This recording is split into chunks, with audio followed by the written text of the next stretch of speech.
Okay, I watched night one. Let's talk about it. We ain't gonna go into deep detail. We just gonna go through what I thought of each match, what I would rate it out of 10. That's it, that's all. Starting off with Becky versus Rhea. Mommy and the man did not disappoint. And if what they were saying was true about Becky having, 102 fever and strep throat, you can't tell me Becky ain't good at what she does. Everything worked out well, and they sold that Rhea is powerful, but also sold that Becky ain't nothing to be put down easy. Gave this bout a 7.5 out of 10.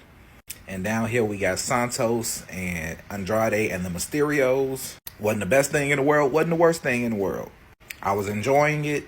Didn't really care for the finish because I really don't care about the football players that showed up. So I'm going to go ahead and get that a 5 out of 10.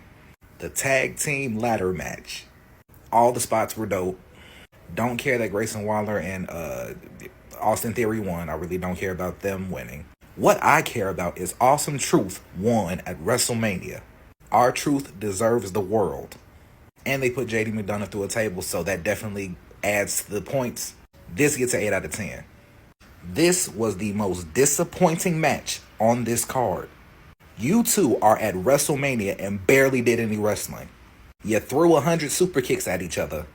Did that one little I'm sorry spot, and then Jay went over like we knew he was going to do. 2 out of 10. And when your wife has a better match than you, I'm assuming they're going by the big three. So the big three versus Damage Control, fire. And yes, I'm biased because all of these women are fine. So I got double the enjoyment. I got to watch wrestling and fine women. And Jade in her debut looked like an absolute star. So I'm going to give this one a 7 out of 10. Now the one that everybody was not expecting. Again, the match was completely and utterly solid. I personally did not want Sammy to win. I didn't even want him to be in the match. I wanted Chad Gable.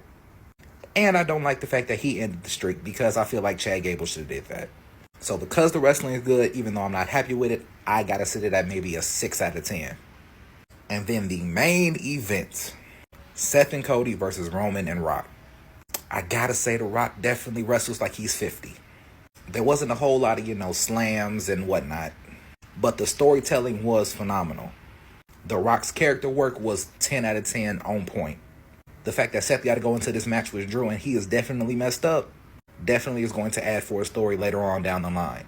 And then, of course, we all know that Cody is going over tonight. So this match gets us 8.5 out of 10, which is the highest one out of all of these for me, at least. But y'all can let me know what y'all thought, because we all got our own opinions. Alright, y'all. Alright, let's talk about WrestleMania Night 2. First and foremost, I gotta say it was completely and utterly better than Night 1. Short about 30 minutes, but it was definitely better. Let's start with the first match. Seth versus Drew was great. Claymore after Claymore after Claymore, and finally Drew got his chance to be the champion.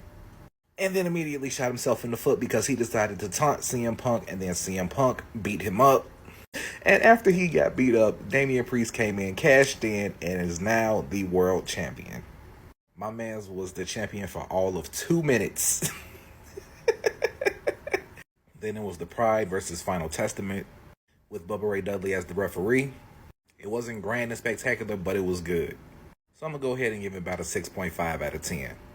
And Drew and Seth overall, I would definitely give that an 8 out of 10. AJ and LA Knight. I did not care about this match going into it. I really didn't care while it was going on. I'm going to give it a 5 out of 10. It wasn't bad, wasn't great, just average. But this match here, I loved every second of it. From them beating down Logan Paul to eventually KO and Randy going at each other. And let's be real, we knew Logan was going to retain. But Randy beating up I Show Speed, spectacular. And Logan Paul's frog splash is actually pretty good. I can't even be mad at it. This match gets a 9 out of 10.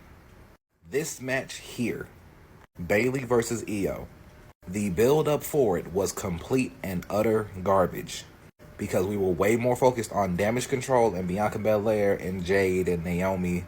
Bayley and Io themselves were afterthoughts. But they put on one hell of a match. 9.5 out of 10.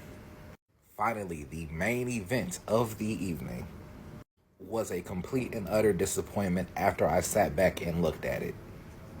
You have a match called the Bloodline Rules. The Bloodline literally does not show up until 30 minutes after the match started. They don't do anything other than stop Cody from pinning Roman. Cody did not have a hard-fought victory for this. Cody would hit 2 crossroads, then Jimmy ran in. He hit another 2 crossroads, then Solo showed up. He was going to do it again, then The Rock showed up. We knew Jay was going to come out to stop Jimmy, that's cool, and they had their spot, which was just as underwhelming as their match.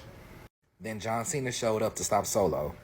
Cool, John had a match against Solo at one point in time, but John really has no connection to Cody, so there was no point for him to show up for real. And then, of course, The Rock shows up, and then The Undertaker, of all people, shows up, which is great to see The Undertaker, but why did he show up? Then Cody finally hits the last crossroads, and he wins. I feel like there was a definitely better way to play this out. But we got what we got, and Cody is now finished his story and is now the champion. I'm not mad about that decision. But overall, I cannot give this match anything over a 7. Because there were story beats that they could have taken and they didn't, which would have made the match better. And they just didn't take the shot, so it's got to be a 7. Alright, y'all.